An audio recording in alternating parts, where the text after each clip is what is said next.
The Samsung Galaxy Z Fold 5 is the latest and most advanced folding phone, and today we'll look through the top 5 new features and updates. So the initial upgrade is the least intriguing, but it addresses one of the most important components of the phone, the processor. Currently, a digital discussion station on Weibo claims that the Snapdragon 8 Gen 3 chipset will be unveiled earlier this year and will be available before November. Unfortunately, this means it won't be in the Z Fold 5, but it does indicate that if a Snapdragon 8 Plus Gen 2 is available, it will be, and if there isn't, it will use the Snapdragon 8 Gen 2. The Samsung Galaxy Z Fold 5 will have a smaller and thinner design than its predecessor.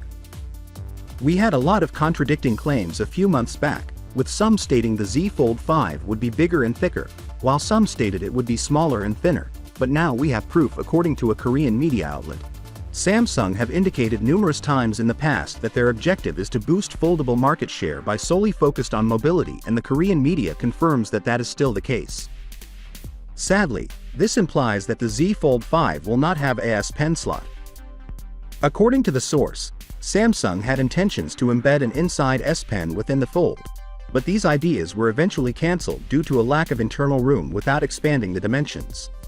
The second alternative, of course, it was to make the S Pen thinner, but this would actually lessen the pen on paper fill, and it's also going to raise the production cost, and this would mean that Samsung increases the price for customers.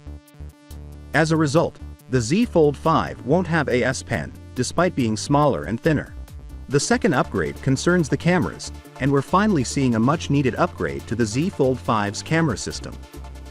We received a tweet from Itanyang on Twitter stating that due to the AP change in the Fold 5 camera, there is a possibility of an upgrade to an S23 grade camera system.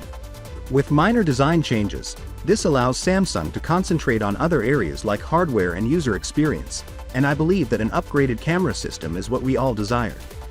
Nevertheless, most reports indicate to an upgrade to a 108 megapixel main camera, rather than the 200 megapixel sensor seen on the S23. Finally, what are your thoughts about it? So with that being said, let me know your thought in the comment below, and if you are new here, please subscribe. Peace out.